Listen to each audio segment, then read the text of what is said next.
समाचार अब तक, सत्य का साहस। भारताचा नाही तर बिहारच्या निवडणुका नजरेपुढे ठेवून बिहारसाठी आणलेला बजेट असं वाटतं। म्हणजे भारताचा बजेट बिहारसाठी समर्पित अशी या बजेटची संकल्पना मांडता येईल। मुळात 2-3 गोष्टी महत्त्वाच्या आहेत की या देशामध्ये ज्याप्रमाणे शेतकऱ्यांच्या ज्या परिस्थिती आहेत त्यावर कुठेही ठोस तरतूद, बेरोजगारांच्या संदर्भात, रोजगार निर्मितीच्या संदर्भात कुठलीही ठोस तरतूद या बजेटमध्ये अजिबात दिसून येत नाही। शेतकऱ्यांना दिलासा द्यावा, पीक विम्यामध्ये काही बदल करावा, का पीक विमा कवच वाढवावा, अशा प्रकारची कुठेही या ठिकाणी या बजेटमध्ये सुविधा दिसली।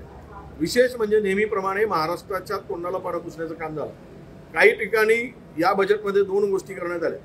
एक तर मुंबई अहमदाबाद याला सुपरफास्ट ट्रेनसाठी पैसे, मेट्रोला पैसे, पण ग्रामीण महाराष्ट्राचं काय, उर्वरित महाराष्ट्राचं काय? उर्वरित महाराष्ट्रासाठी या बजेटमध्ये कुठलीही मोठी तरतूद नाही। म्हणजेच महाराष्ट्राला वाऱ्यावर सोडण्याचं काम केलंय। काम हो गया, काम झालं, वैद्य अशी परिस्थिती झाली। मेक इंडिया म्हटल्यानंतर आता नव्यानं मॅन्युफॅक्चरिंग इंडिया हे नवीन आणलं, जुन्या बाटलीमध्ये नव्यानं औषधी, बाटली जुनीच, अशा पद्धतीनं हे बजेट एकूणच मला वाटतं की या बजेटमध्ये जे एक मध्यमवर्गीयांना लूट करून जो जीएसटीच्या माध्यमातून, टॅक्सवाढीच्या माध्यमातून, महागाईच्या माध्यमातून हे सगळं काही लूट चालली, त्याला केवळ तुम्ही इन्कम टॅक्समध्ये सूट दिली एवढाच काय त्या बजेटचा अर्थ लागतो। पण त्या पलीकडे दुसरं कुठलीही मोठी गोष्ट या बजेटमध्ये आम्हाला दिसली नाही। कारण भारत हा कृषीप्रधान देश आहे, पण शेतमालाला हमीभाव देणे आणि तो किती द्यावा यामध्ये स्पष्टता असणे आवश्यक होती। त्या बजेटमध्ये दिसायला पाहिजे होती, ते काय कुठे दिसलं नाही आणि त्यामध्ये ठोस असं पाऊलही उचलल्या गेलेलं नाही। शेतकऱ्यांना पीक विमा कवचाच्या संदर्भात मी बोललो। मुळात रोजगार निर्मिती हा सगळ्यात मोठा प्रश्न आहे। आपण म्हणतो की आपण महाराष्ट्रातील सीएम, उद्योगमंत्री डावोसला जातात आणि महाराष्ट्रातीलच कंपन्यांचा करार डावोसला केला जातो।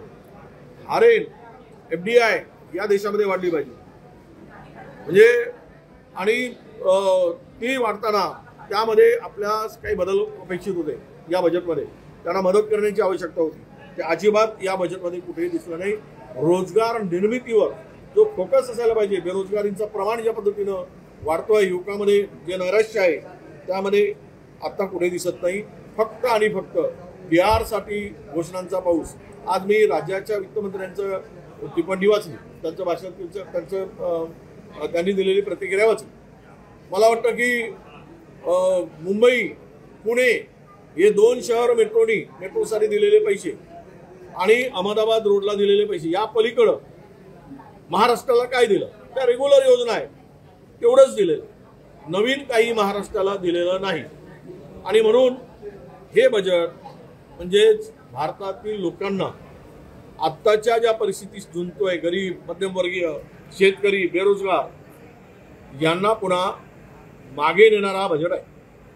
त्याला बूस्ट देणारा बजेट असायला पाहिजे होता। पुढचे 4 वर्ष आज या बजेटमध्ये जर दिसलं असतं तर 4 वर्षामध्ये त्याचे रिझल्ट आले असते पुढच्या, आणि लोकांना त्याचा नक्की फायदा झाला असता। परंतु आर्थिक स्थितीमध्ये, संकटामध्ये हा देश सापडलेला आहे। जलजीवन मिशनच्या नावाखाली जे काही आता मोहीम चालवली गेली, हर घर में नल में जल वगैरे सांगितलं गेलं, त्याचे पैसे मागच्या वर्षभरापासून मिळत नाहीये आणि नव्यानं पुन्हा 28 पर्यंत हा प्रोग्राम वाढवण्याचं त्याचं दाखवलं। जुनेच पैसे मिळत नाही आणि नव्यानं पुन्हा त्याच्यामध्ये प्रोग्राम दाखवून त्याला मुदतवाढ देऊन साध्य काय होणार आहे? हे अशा प्रकारे एकूणच बनवाबनवी करणारा हा बजेट आहे आणि भारत